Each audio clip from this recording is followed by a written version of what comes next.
Hey guys, I wanted to do something a little bit fun for sort of Halloween month. I know I talk about more classic movies with you guys a lot, but I do quite love horror movies. So, what I was used to do over on my blog was do a horror franchise around October and just talk through the films in the franchise. So, I wanted to do that for you guys here.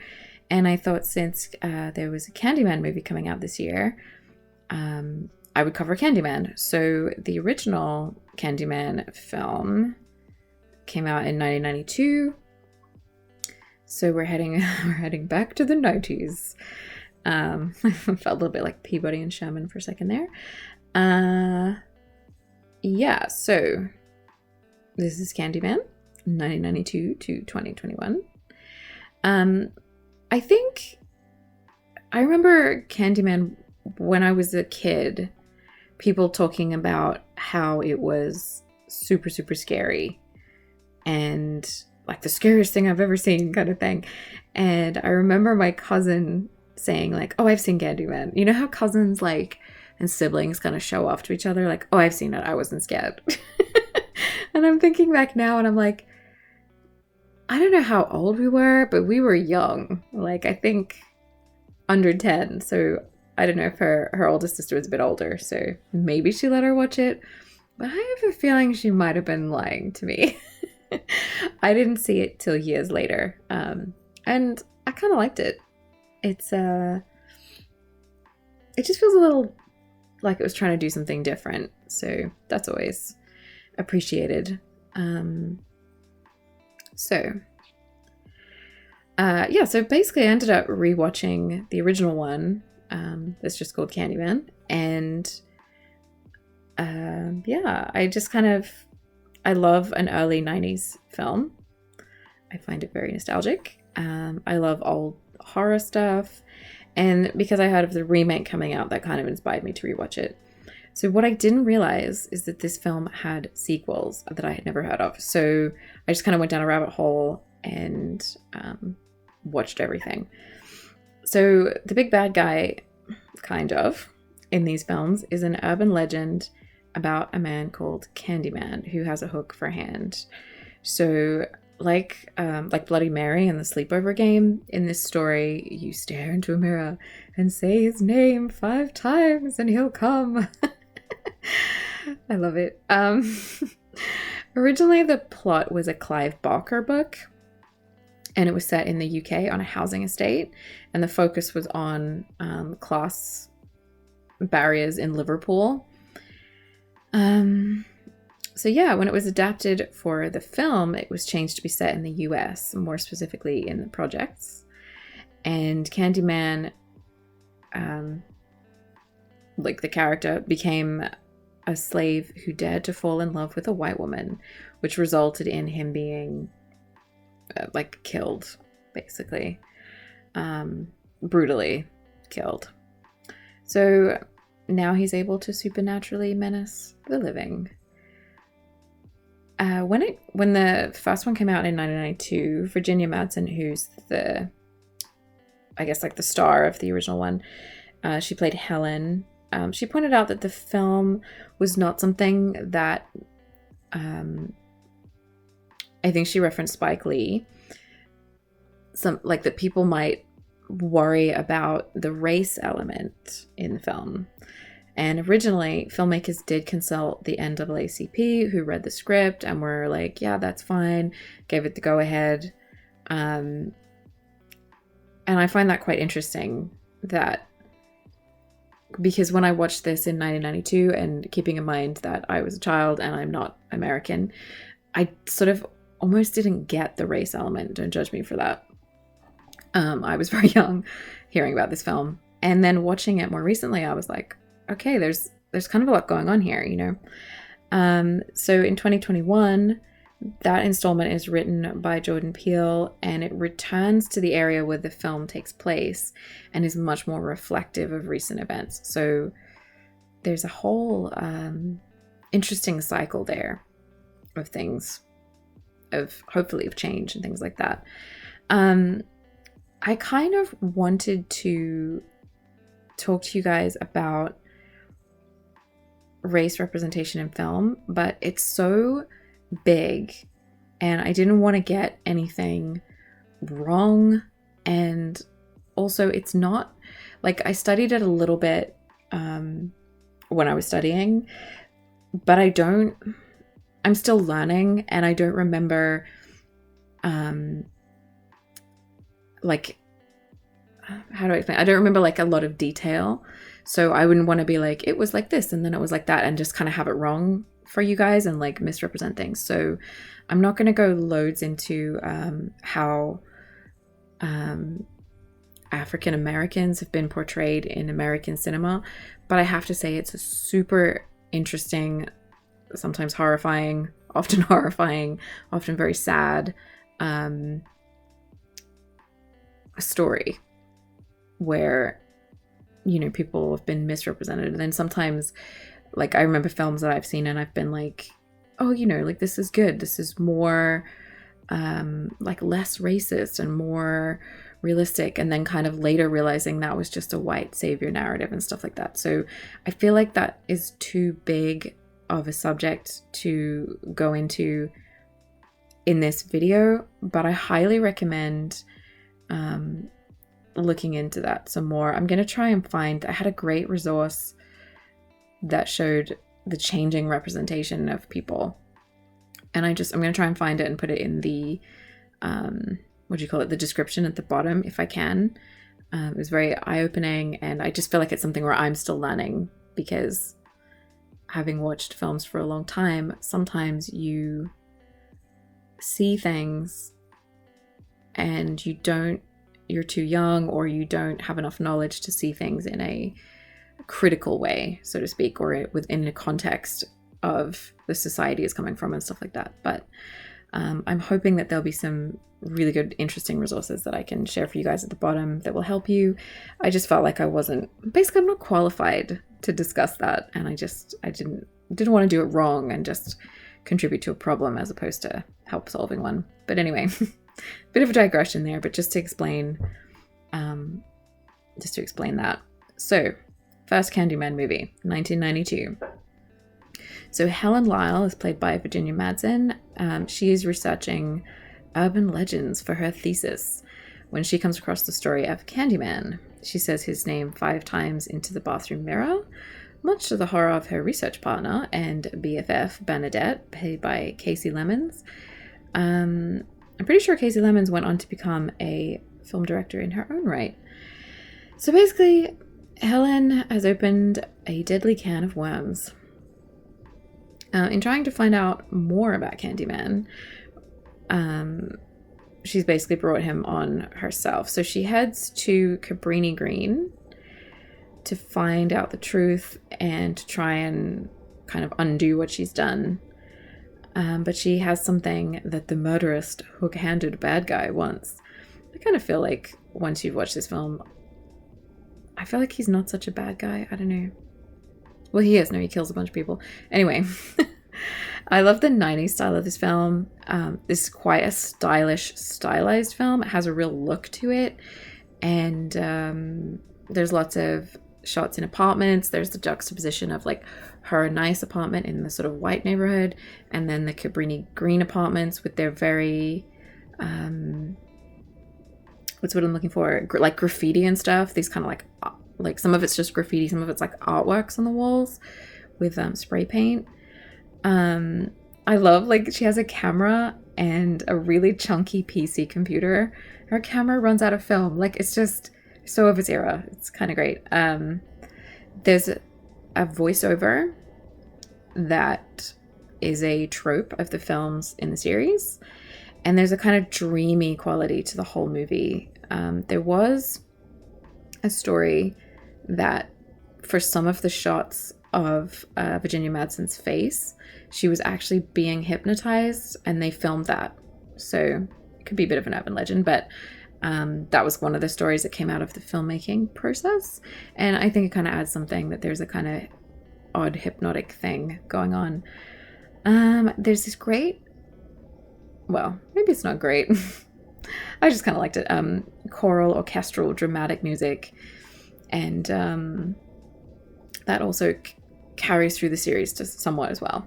So it's a film that has its own flavor. I don't think it's really like anything else that was around at the time.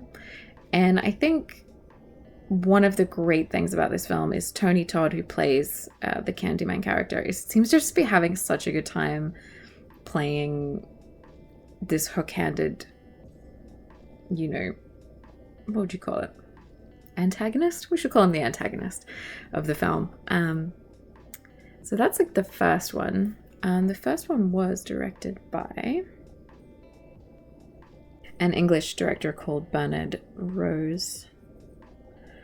So yeah, the next one is from 1995, and it's called Candyman, Farewell to the Flesh. So this time we're in New Orleans, which adds something, I guess. The plot tells us that that's where Candyman was killed, which doesn't really make a lot of sense because I think originally he was meant to be killed on the site that became Cabrini Green or something. So whatever. It's carnival time, of course it is. And the plot follows the same idea as above. A blonde white lady with a sort of bob haircut is menaced by the Candyman after calling on him to prove to a friend that he's not real. And then, I guess I didn't really mention this above, but he's, in the original, he kind of frames Helen Lyle for the killings, and then he kidnaps the child. You kind of get the idea. Same thing happens again. Yeah, so this time, New Orleans, our blonde heroine just happens to be Candyman's descendant. And I guess she has to find the original mirror that his soul is trapped in, or he's going to use her to fulfill a prophecy or something. I feel like a lot of horror films kind of go down, especially franchises, basically. There's just this point where it's like, there's a prophecy and somebody's related to someone. I mean, I don't really mind. It's a horror film. I don't mind if it's a bit silly. The film has like a similar sound design to the previous one, so it kind of pulls on that. But instead of the Candyman voiceover, it has a radio station voiceover. But our good friend Tony Todd is back, and he's pretty much the best thing in the film. The change from the like city, you know, kind of setting to New Orleans doesn't really feel as interesting as it should, and the cast are not really that engaging. The film is trying to be bold and create tension, but it's definitely like a trashy slasher kind of, you know, kind of what you would expect from a sequel in the 90s, you know. It doesn't have that really nice style that the first one did. But that said, there are some scenes there's an old house, and I really like an old house in horror movies. Like haunted house movies are just, that's my favorite. So I'll give it some points for that. So then it's 1999. Oh my gosh. Candyman Day of the Dead, 1999. Here we go. So now we have Donna D'Errico as the menaced blonde. This film is just like super forgettable. But anyway, she's the grown-up daughter of the woman from the previous film, but now we're in Los Angeles. So in the original story, Candyman met the woman that he fell in love with. He was doing a painting of her, so paintings and artwork are kind of a bit of a running theme through these films. And in this one, she decides to show the paintings that Candyman did while he was alive in a gallery, but that just kind of evokes. But basically, she manages to bring Candyman down on herself, and the plot's generally the same. She sort of gets framed and whatever. This film's really, really dull. It's not cheesy enough to be funny, which is sad.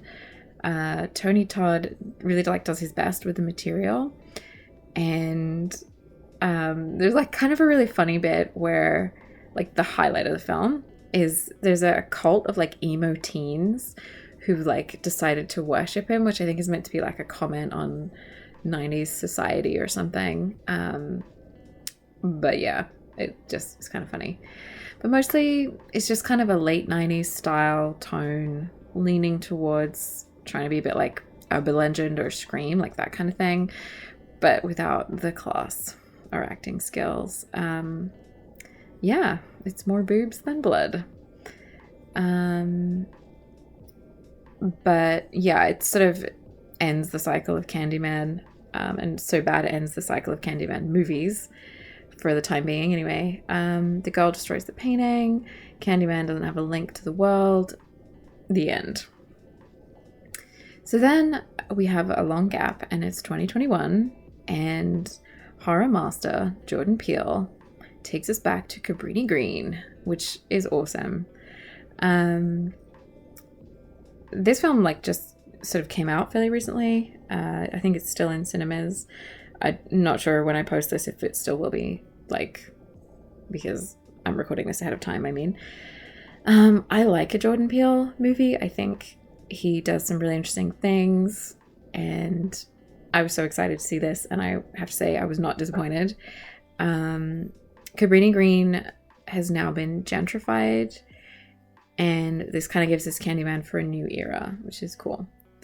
So this time, artist Anthony McCoy, played by Yahya Abdul-Mateen too, if I have that right. He's so good in this.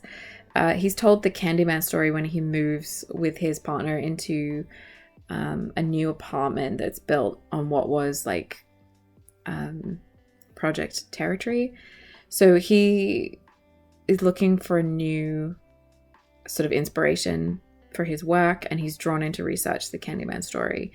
Of course, when anybody looks into the Candyman story, they end up summoning up the old dark force, and the deaths start piling up. But there's so many things that this film does really well. It's a sequel, but it's not a rehash, and it never feels like a cash-in. The other films were very much from like a white gaze, I guess. I don't know if that's how you would sort of term that, but I think you'll understand what I mean. And this is from like more of a black perspective, and I think it works really well. It has loads of plot. Doesn't have filler. It doesn't have, like, every scene something is happening and it's moving forward. And I really liked that I didn't see where it was going, because a lot of horror films work to, especially like if they're a sequel, they work to a formula. And this sort of does that in the sense of using the tropes of the film, but it creates something new that is like moving forward with the story. And I thought that was really good. The acting in this is so good. So that obviously really helps. So the deaths are, there's quite a few. They're really interesting. Are you allowed to say that about horror films?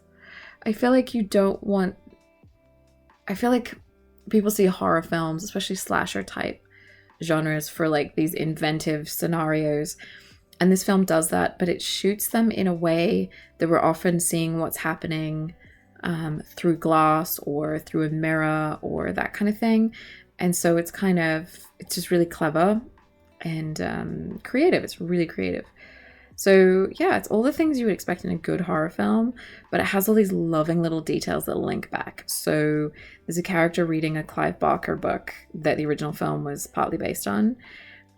Part of a witness statement is heard from the case that the original film was also kind of took from.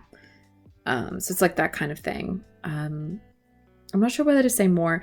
So the original Candyman, the mirror that is used in the original Candyman, and the way you can go through into the other apartments by taking the bathroom mirror cabinet thing out.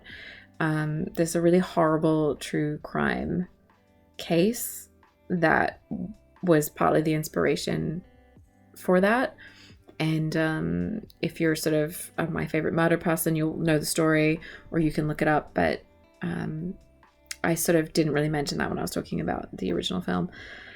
So I really liked the way the new film was shot. It was really creative with its angles and its style. It wasn't the style of the original film or the other films, but it still kind of gelled with them. I just thought it was really, really effective. It really wasn't just used to be stylish, it was used to heighten the tension and create an uneasiness in the film, and it was just really effective. From the trailers and stuff, you guys probably will have seen the shadow puppet sequences. Those had this real dark fairy tale feel, and they were a really good way of giving exposition and backstory and stuff like that, but without slowing down anything. And there is something about the style of those puppets that's a little uneasy, and I just think that was a really good style choice. So it's a solid, scary film, and I was really happily impressed with that. So yeah, I think if you like the other Candyman films, you'll like this one. But I also think because it's not from the white perspective this time, I feel like it has quite a lot to say, and it does that really well as well. So I think it's almost like a response from the other side to the first film, but it's also just a good film in its own right. So yeah, so that's the Candyman franchise to this date. I don't know. Oh, I have to say there is a little cameo of Tony Todd in the new Candyman film, and I do remember him coming out with a thing saying he was excited and happy that the films are still, going to be made and reach new people and that kind of thing, which I always think is nice. Yeah, so that's the Candyman franchise of films. I feel like it's kind of interesting because when you look back at 1992, I think I don't know if this is just me, but I feel like we felt like the 90s was progressive. And then looking back, sometimes you look at things and you're like, oh, it's actually not as progressive as hopefully we are now, or, we're starting to understand each other more, and there's more like access to more information. We can learn things, you know what I mean? And so I think it's kind of interesting from that perspective. So yeah, that is the Candyman franchise. I have another little Halloween treat. I don't know if I'll be posting it before or after this, but I do like to talk about horror films and scary stuff this time of year. Thanks for watching, guys. And yeah, if you feel like staring into the mirror and seeing if, that urban legend you had about is real, the thing that I learned from Candyman is don't do that. Just go have a cup of tea instead. Go chill out. Go read a magazine. Life's too short. Especially if you call up Candyman.